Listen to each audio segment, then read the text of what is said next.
So I'm going to talk for a minute about the Boot-Savart law, and this is the mathematical description of all the magnetic fields from moving charges. And I'm sure the French scientist Biot gives his first letter to the symbol for magnetic field, the capital B.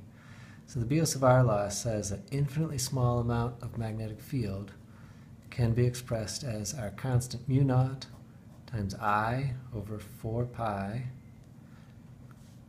little r squared. And then the tricky part about this is what we have next. We put the dl, which represents a little tiny length of that current, cross product with r hat. And this little thing right here is a unit vector. Okay, it really has no distance other than 1. And it helps us determine the direction of the magnetic field through this cross product. But if we understand the right-hand rule, then it's not a problem. So let's take a look at a picture.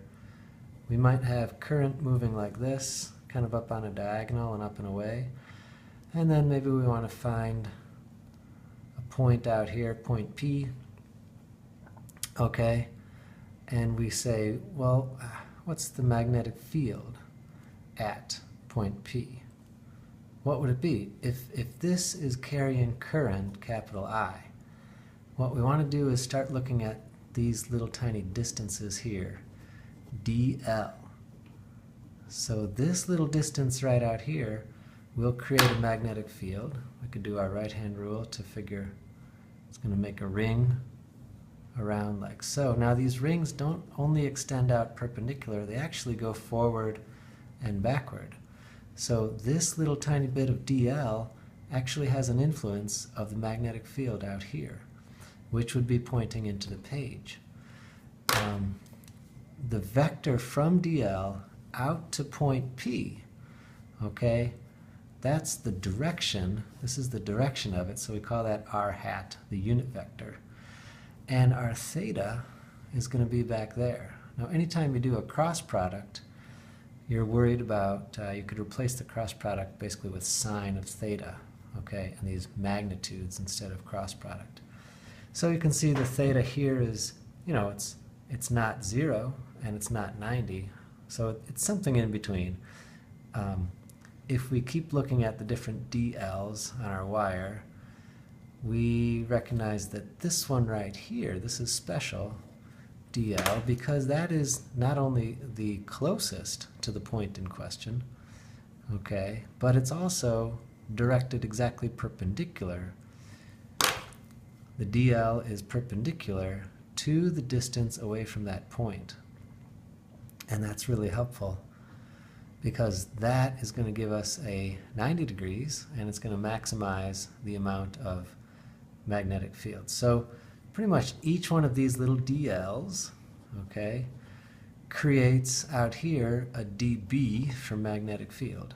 And we would have to integrate all the dl's along this wire to figure out the magnetic field at point P. But that's tough. Why is that tough? Because we have a changing angle all the time here. So it's going to be messy, and your odds of seeing this problem are 0. You're not going to see such a messy problem. Here's something you might see, though. Let's at least hope for a little symmetry in the story.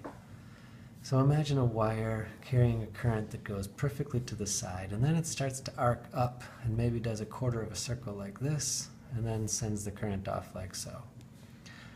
And then it says right here we've got a point right there. What's our field at point P? This we can do, and we're going to use the Boot-Savart law.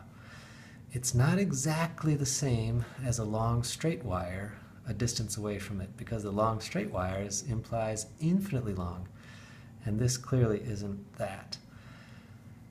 All the distances, the little dl's out here on this section and on this section have 0 contribution to the magnetic field at point P, because the angle is either 0 degrees in this case, or in this case 180 degrees. The angle between dl and the r hat vector, unit vector, out to that point. However, all the dl sections along this curve, they do contribute. So if we imagine some magnetic field rings zipping around like so, these magnetic field rings extend out, okay?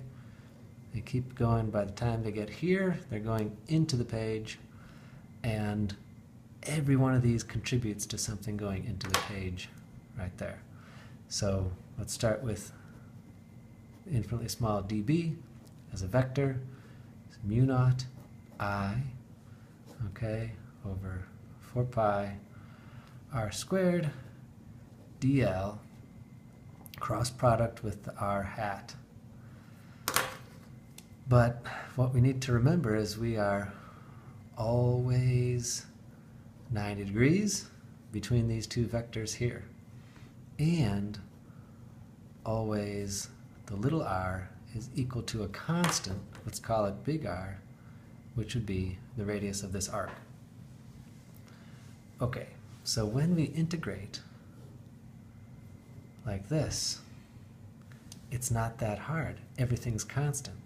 So as you integrate all the infinitely small dBs, you end up with the total magnetic field.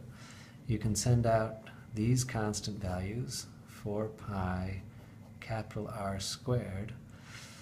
Cross product is always 90, so we're just multiplying by a unit vector, which is 1. And now we just say, let's integrate all the dLs. And that really just means all the dLs that matter, which are right here. And this quantity here is the same thing as saying the length of the wire arc. Okay, and you may see some more different types of questions that have half a circle, 3/4, or whatever ratio of an arc. You may see a current going one way and another current going another direction. You can add these together and figure out how they would work with each other or against each other. Well, it's a quarter of a circle. All right, so this is going to be, 2 pi capital R over 4, because it's a quarter of a circle. We replace that. Let's clean this up and solve for the total amount here. Capital B would be mu naught I. We're going to have 2 pi over 4 pi. So we have a 2 down low, capital R over little r squared. So we have a 1 big R underneath. We still have a 4 under and a 2, so we would have an 8. So in this particular problem, that would be our magnitude, and it would point into the page. So that's one way we can use the Boot-Savart law.